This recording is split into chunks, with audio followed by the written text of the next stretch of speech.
Teman-teman sekalian, ngagetin banget ini buat aku terkejut juga.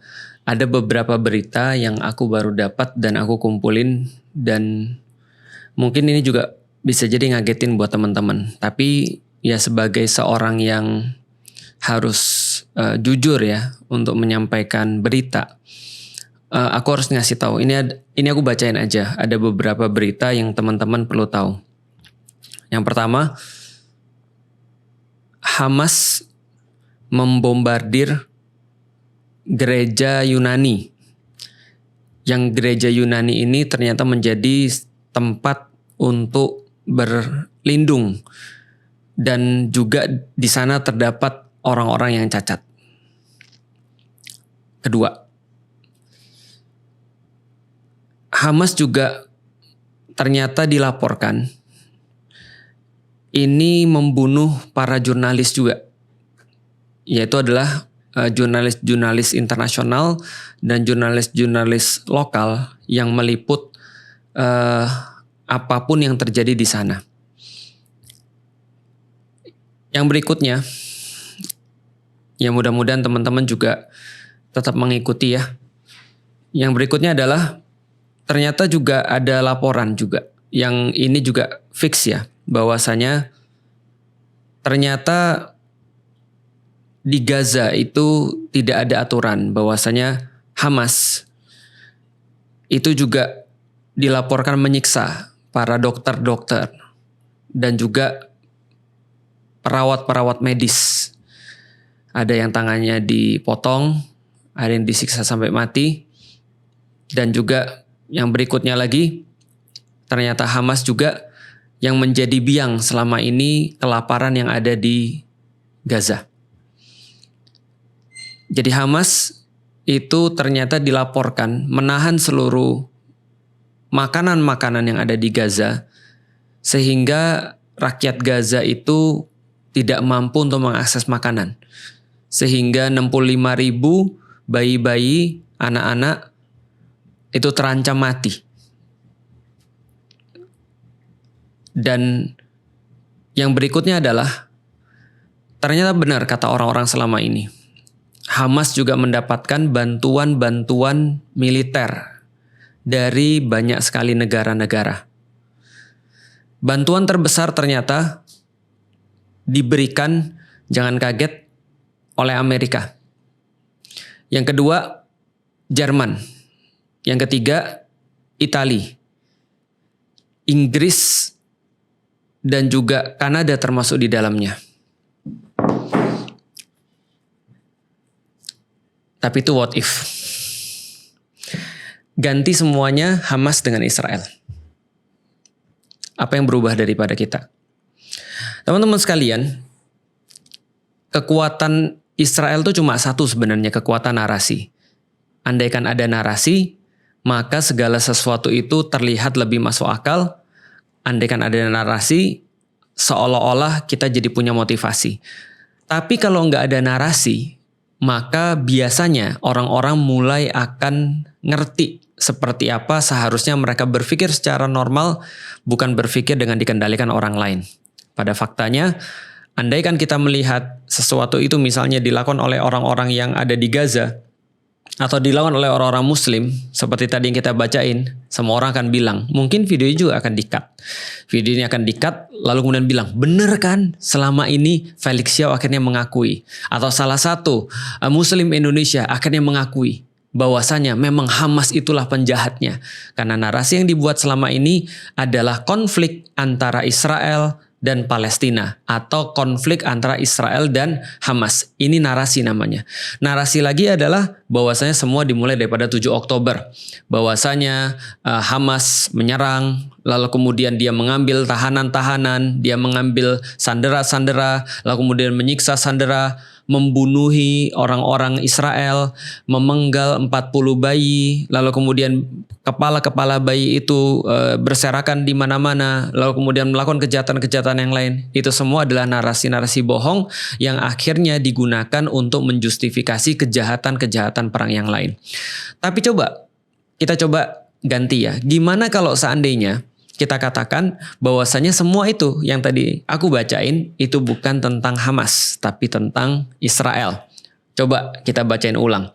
Kira-kira kalau kita bacain ulang, orang-orang yang tadinya misalnya mengatakan, iya ini bener banget, keren banget, ini bener, memang Hamas tuh masalahnya. Coba, kira-kira gimana? Nih, Israel ngebom gereja Yunani, dan di dalamnya ada orang-orang yang berlindung dan juga orang-orang cacat. Dan gereja ini sudah dibangun dari abad ke-5, tahun 400-an. Dan aktif menjadi gereja lagi ketika tahun 1000-an.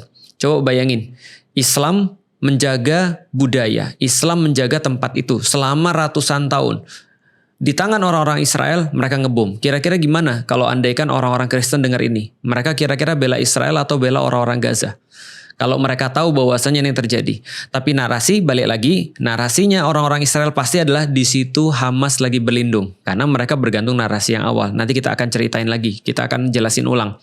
Yang kedua, Israel dan genosidanya membunuhi para jurnalis lebih banyak daripada Perang Dunia Kedua. Seluruh jurnalis dibunuh ketika Perang Dunia Kedua, digabung jadi satu, itu lebih banyak orang-orang Israel yang bunuhin para jurnalis. Pertanyaan kita kemudian, ngapain mereka bunuh jurnalis? Kenapa mereka nggak mau the truth to spread out? Kenapa mereka nggak mau agar kebenaran itu tersebar seluruh dunia? Berikutnya, bahwasanya di Gaza nggak ada aturan. Israel membunuhi para pekerja-pekerja medis dan membunuhi para dokter. Nggak hanya bunuh, mereka disiksa. Mereka nggak masuk akal. Bahkan ketika mereka jadi sandera, dokter-dokter, pekerja medis, dan orang-orang sipil diperkosa sampai mati. Mereka terus kemudian melakukan kejahatan-kejahatan perang yang menabrak seluruh hukum-hukum apapun. Lalu bagaimana ketika orang dengar ini? Mungkin nggak merasa, orang-orang barat dengar ini nggak merasa sebahagia ketika mereka dengar berita tentang Hamas yang buruk dan itu terbukti sudah hoax. Oke, kalau gitu kita lihat lagi. 102 orang-orang Palestina atau orang-orang yang ada di Gaza dibunuh, mati. Dan 490 yang lain itu terluka ketika mereka sedang mencari bantuan kemanusiaan yang diberikan karena mereka sudah dibuat kelaparan. Selama hampir 2 tahun kelaparan melanda, lalu kemudian mereka benar-benar perlu makanan, lalu dimasukkan terus kemudian bantuan kemanusiaan, di situ terus kemudian mereka berkumpul, ketika mereka berkumpul mereka ditembaki. Dalam waktu 8 hari 102 meninggal. Ini dilakukan oleh siapa? Dilakukan oleh tentara yang paling bermoral sedunia dan paling beradab sedunia. Kata orang paling bajingan sedunia, Netanyahu.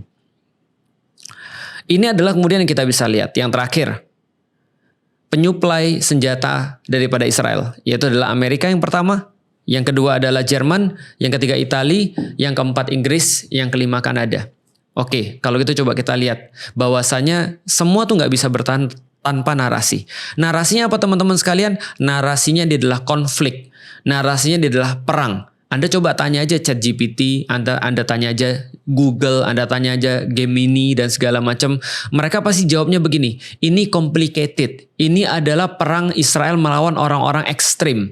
Lalu kemudian kita coba tanya, ekstrim itu apa sih? Ekstrim itu melakukan tindakan-tindakan teror. Yang melakukan tindakan teror siapa? Oh, ini adalah complicated. Semua orang kan ngomong kayak gitu. Kenapa? Karena narasinya adalah orang-orang Muslim atau orang-orang yang ada di Gaza, mereka kayak binatang. Itu narasi yang sudah dibuat. Mereka itu adalah orang-orang barbar. Mereka pengen bunuhin seluruh orang-orang Yahudi. Mereka nggak suka sama Yahudi. Mereka antisemit. Mereka lihatlah apa yang dilakukan oleh mereka ketika tanggal 7 Oktober dan segala macam. Mereka buat hoax. Mereka jadikan itu sebagai sebuah narasi dan mereka membangun kebohongan-kebohongan di atas narasi-narasi yang bohong itu. Ini yang kejadian. Nah, teman-teman sekalian, artinya narasi ini kalau andaikan dipatahkan, maka habislah sudah semua Israel. Karena Israel adalah negeri yang dibangun atas dasar hoax. Keberadaan mereka juga adalah hoax. Mereka merasa berpura-pura punya history, padahal mereka cuma dari tempat-tempat yang lain, dari Polandia, dari Ukraina, dari Amerika, dari Inggris, dari manapun yang masuk ke sana lalu merasa bahwa mereka adalah orang Israel.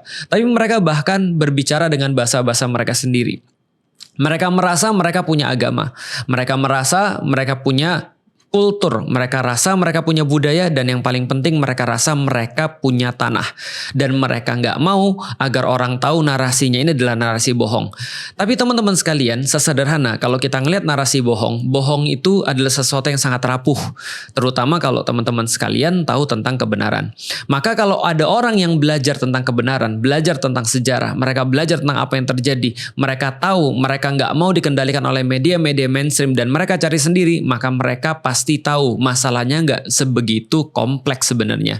Masalahnya cukup sederhana, yaitu adalah ada orang yang sudah tinggal di satu tempat, lalu kemudian ada orang yang lain minta masuk ke sana, walaupun mereka awal-awalnya memelas, mereka memohon, mereka meminta tolong, lalu kemudian disambut oleh orang setempat karena mereka begitu punya belas kasihan, lalu tiba-tiba orang-orang yang numpang ini merasa bahwa mereka yang punya tanah dan mereka mengklaim bahwa tanah itu sudah dijanjikan pada mereka sekitar 2000 atau 3000 tahun yang lalu atau 4000 tahun yang lalu. Ini adalah sesuatu yang sebenarnya terjadi di sana. Jadi masalahnya simpel, tentang orang yang menjajah, orang yang datang menjajah lalu membunuhi, mengambil tanah, mengambil kehormatan, lalu kemudian menumpahkan darah.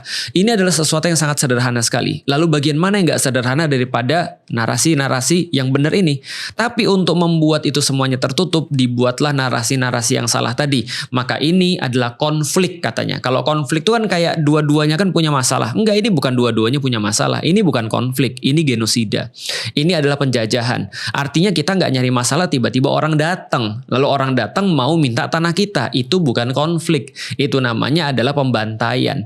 Lalu kemudian apa yang bisa dikatakan? Perang antara Israel dan Hamas. Seolah-olah semua ini diawali dari Hamas. Padahal Hamas aja baru mulai 1987 sebagai reaksi daripada pendudukan negeri mereka atau pendudukan tanah mereka oleh Israel Lanatullah itu. Artinya ini masalah yang sangat dikecilkan, masalah yang sangat masalah yang dicoba untuk dialihkan. Masalah utamanya itu apa? Nah, kalau kita lihat lagi masalah utamanya, maka tidak seperti yang disampaikan. Nah, karena itulah teman-teman sekalian, yang benar-benar membuat kita dan mungkin seluruh dunia juga semakin sadar adalah yang terakhir ini. Narasi bohong itu rapuh. Hanya perlu kebenaran untuk membuka narasi rapuh itu, untuk menghancurkan narasi rapuh itu. Maka itu yang dilakukan oleh 12 orang yang berada di dalam kapal Madlin itu. Ketika mereka melakukan Freedom Flotilla Coalition itu melakukan sebuah aktivitas, melakukan sebuah pelayaran, mereka punya satu tag yang sangat luar biasa banget tagline-nya, when government fail, we sail.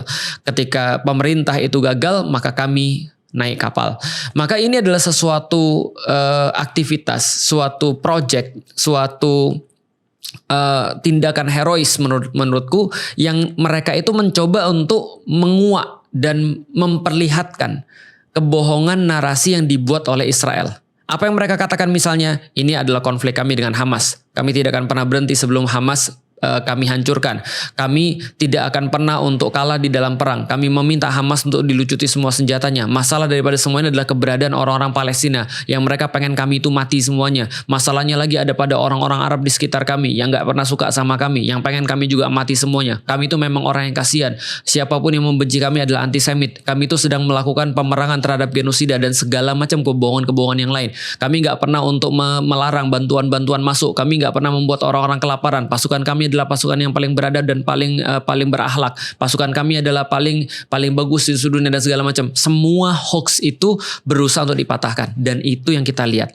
Artinya apa yang dilakukan oleh Freedom Flotilla Coalition dengan kapal Madlin yang berisi 12 orang itu, maka itu membuktikan pada dunia bahwa Israel itu bohong besar. Mereka adalah membuat hoax yang paling besar selama ini, termasuk negara-negara pendukungnya seperti Amerika, seperti Jerman, seperti Italia, Inggris, dan juga Kanada, dan juga negara-negara mendukungnya. Perancis, jangan lupa, kamu juga punya dosa. Nah, ini adalah bagian-bagian daripada kebohongan. Bagaimana caranya? Mereka datang ke sana dan mereka mendokumentasikan.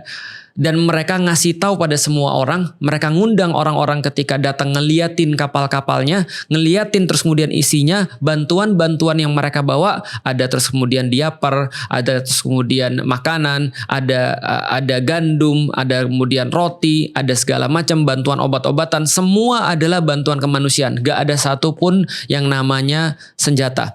dan mereka berlayar dari Catania menuju kepada Gaza. Dan seperti yang mereka duga, karena Freedom Flotilla Coalition ini sudah memberangkatkan kapal dari tahun 2008 ketika Gaza diblokade. Ketika tahun 2008 lalu kemudian Gaza diblokade, mereka bisa mengirimkan 2 kapal atau 3 kapal, aku lupa. Lalu kemudian 2010 yang sangat terkenal Mahvi Marmara dengan 700 penumpangnya itu, mereka ditembaki oleh orang-orang Israel laknatullah, dan tentara yang katanya paling beradab itu membunuh orang-orang on spot di depan mata, peluru depan mata. 10 orang syahid, lalu kemudian puluhan yang lain luka-luka, dan akhirnya mereka ditahan.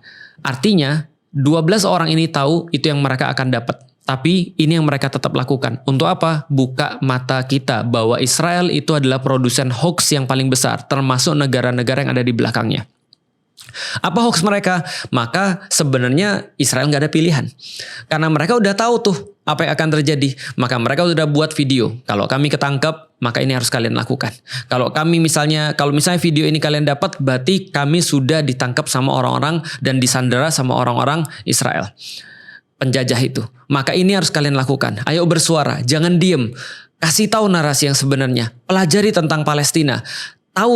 Cari tahu tentang apa yang terjadi dengan konflik, so-called konflik itu, atau so-called war, perang itu. Coba cari sebenarnya kebenaran seperti apa. Buka mata, buka telinga, dan coba berpikirlah dengan apa yang kalian dapat dari referensi-referensi yang benar. Atau kalau masih nggak bisa, kalau nggak bisa berpikir rumit, lihat apa yang terjadi dan Anda simpulkan sendiri. Itu yang mereka pengen lakukan.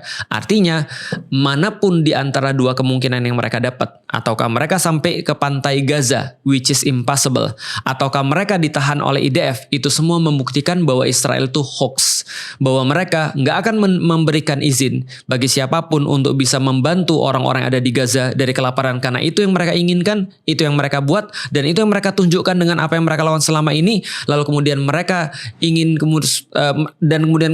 kebohongan yang kebuka lagi adalah bahwa ini adalah konflik antara Hamas dan Israel. Enggak, Israel nggak pernah berkonflik dengan Hamas sebenarnya. Konflik mereka tidak ada dengan siapapun karena mereka penjahatnya dan mereka ingin menguasai Gaza sebagai bagian master plan mereka untuk menguasai atau membuat Israel raya. Ini yang pengen mereka lakukan. Dan apalagi yang diekspos oleh 12 orang ini, bahwa hukum internasional adalah bullshit. Bahwasanya hukum yang dibuat oleh Barat ataupun konvensi apapun itu adalah sesuatu omong kosong. Kenapa? Karena itu sebenarnya nggak pernah ada. Karena kapal ini, Madlin, mereka bawa bantuan internasional, mereka bawa bantuan kemanusiaan, dilindungi oleh hukum-hukum internasional. Mereka berada di perairan internasional yang nggak punya klaim siapapun, tapi mereka diserang di perairan internasional, di-engage, disandera, ditangkap di perairan internasional. Padahal mereka adalah orang yang berpegang pada hukum internasional. Dan sampai sekarang nggak ada satupun negara yang merasa marah, yang merasa terganggu karena hukum internasional dilarang. Jadi teman-teman sekalian, hidup sebagai manusia itu punya batasan-batasan tertentu. Ada batasan-batasan yang gak bisa dilanggar. Ngilangin nyawa orang gak boleh. Ngambil duit orang atau ngambil harta orang gak boleh di tanah manapun kita berada. Ataupun merusak kehormatan orang gak boleh di tanah manapun kita berada. Artinya hukum itu adalah sebagai benteng terakhir ketika orang-orang benar-benar gak punya etika.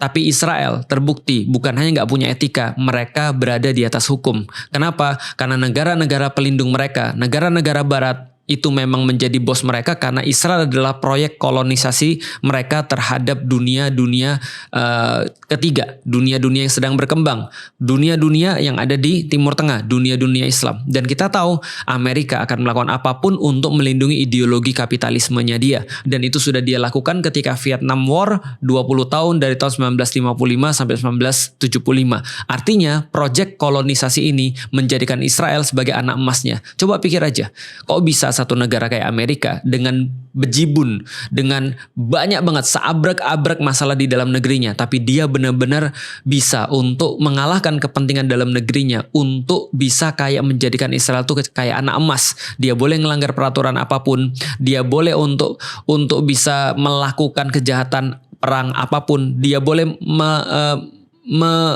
mendobrak seluruh apapun konvensi yang ada di PBB demi untuk melakukan yang menjadi cita-cita dia atau melakukan yang menjadi keinginan dia. Maka ini adalah sesuatu narasi yang dibuka, yang ditampakkan keborokannya oleh 12 orang ini. Bahwa dunia sebenarnya dengan aturan-aturannya ini sesuatu yang nggak beres. Ini bukan sesuatu yang normal. Ini tidak baik-baik saja. Dan akhirnya 12 orang ini tidak gagal. Mereka menginspirasi banyak orang-orang lain untuk berbicara. Tanggal 15 nanti ada Global March to Gaza. Nggak semua orang bisa nyampe ke sana, tapi semua orang bisa berpartisipasi. Gimana caranya? Dengan ngomongin sesuatu yang benar. Berhenti untuk diem. Ayo ngomong. Karena teman-teman sekalian, semua ini baru bisa akan berakhir kalau andaikan dunia itu menjadi satu. Semua ini akan berakhir kalau andaikan kemanusiaan itu muncul lagi dan menyatukan manusia-manusia yang lain. Sehingga mereka yang ada di Eropa sekarang, mereka merasa menjadi satu dengan Gaza. Mereka merasa menjadi satu dengan Palestina. Karena mereka tahu bahwasanya orang-orang di Palestina adalah manusia yang memiliki hak yang sama seperti mereka. Maka ketika mereka menjadi satu, mereka nggak lagi melihat negaranya negara apa. Mereka cuma pengen untuk membela kemanusiaan karena mereka tahu ternyata nation-nation itu atau negara-negara itu ternyata sebenarnya tidak serius dalam melindungi manusia, atau cuma ide-ide yang ternyata selama ini hoax aja. Terbukti ternyata negara-negara ini nggak bisa buat apapun terhadap bencana kemanusiaan yang paling besar, terdokumentasi dan di live stream sepanjang 2 tahun di depan mata kita. Negara-negara nggak bisa buat apapun. Maka mereka katakan, when government fails, we sails. Kalau government, pemerintahan kita sudah nggak bisa berbuat apa-apa, kita gantiin tugasnya mereka. Biar kita yang ngurusin orang-orang yang ada di Gaza dan Palestina. Tapi tidak selesai sampai di sana teman-teman sekalian. Ketika kita berbicara tentang bagaimana untuk kemudian menang, kita perlu persatuan. Kita perlu orang-orang yang benar-benar terus-menerus untuk menolak diam, terus-menerus berbicara agar narasi-narasi bohong ini bisa dipatahkan dengan berbagai macam hal. Ada yang buat video, lalu kemudian ngobrol dengan orang-orang yang ada di Israel, lalu kemudian menyampaikan sebetapa kebencian orang-orang Israel ini sudah dipupuk dari anak-anak kecil. Mereka mengatakan pembunuhan terhadap orang-orang Gaza itu wajar, biasa. Kami senang dengan pembunuhan-pembunuhan yang ada di sana. Dengan kemudian mengekspos pernyataan-pernyataan daripada Perdana Menteri mereka, ataupun menteri-menteri mereka, ataupun pejabat-pejabat mereka, ataupun orang-orang berpengaruh yang ada di sana, ataupun dalam tanda kutip ulama-ulama dan cendekiawan-cendekiawan yang ada di Israel. Bagaimana mereka semuanya sudah satu suara bahwasanya yang ada di Palestina itu bukan manusia dan itu adalah tanah mereka, dan mereka akan merebut tanah itu dengan cara apapun yang bisa mereka lakukan, termasuk mengusir, membunuh, membakar, dan membuat kelaparan pada anak-anak kecil. Pertanyaannya, apakah dunia akan melihat semua itu? Ternyata tidak. 12 orang ini mewakili kita semuanya, menyampaikan pada dunia bahwa saya tidak boleh ada dengan alasan apapun anak-anak mati karena kelaparan. Tidak boleh dengan alasan apapun orang-orang dibakar ketika dia berada di rumah sakit, dan kejahatan-kejahatan perang yang lainnya. Sandera-sandera yang jumlahnya puluhan ribu bahkan ratusan ribu tidak boleh ada. Pembunuhan-pembunuhan yang sudah berapa ratus ribu orang kita sudah nggak tahu, atau bahkan mungkin sampai jutaan kita juga nggak tahu. Ini tidak pernah boleh ada dengan alasan apapun. Artinya narasi dilawan dengan narasi. Dan inilah persis sebagaimana yang dikatakan di dalam Al-Quran, liyasu'u wujuhakum. Ketika itu ada orang-orang yang akan membuat suram atau membuat opini-opini yang baik, sehingga narasi yang dibuat oleh Israel itu atau topeng yang mereka kenakan itu menjadi terbuka, dan terlihatlah buruknya wajah-wajah mereka, suramnya wajah-wajah mereka, karena secara opini mereka sudah gagal. Dan ini sudah dekat sekali. Artinya tidak pernah ada sepanjang sejarah narasi-narasi Israel yang dibuat dengan sebegitu rupa, dengan sebegitu rapi, ini hancur berantakan di depan mata mereka. Dan ini sedang terus berlangsung. Sehingga sekarang yang dilakukan oleh Israel adalah kebohongan demi kebohongan yang akan menambah lebih cepat lagi mereka untuk hancur. Andaikan besok mereka mengatakan semua yang ada di kapal Madlin, 12 orang ini sebenarnya adalah bagian daripada Hamas, sebenarnya bagian daripada konspirasi internasional yang ingin menghancurkan Israel dan segala macam, dunia akan terbuka dan lebih melihat lagi.